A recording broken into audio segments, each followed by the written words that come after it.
To check the ribbon cable for the display, you have to remove the 4 screws.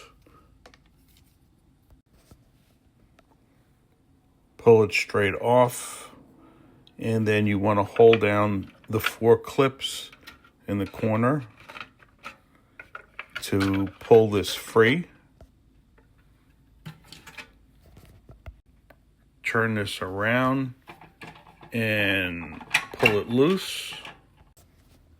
And make sure that this cable is pushed in all the way. It has like a little snap here at the bottom.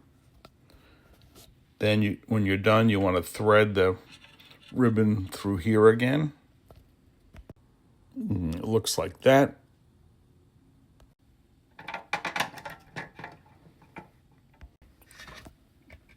Push down so that it seats in place. Put the display back on, or the cover back on.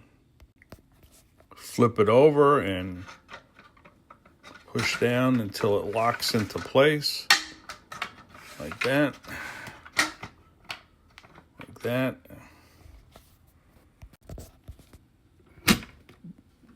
Push that in so it mates, and tighten the 4 screws.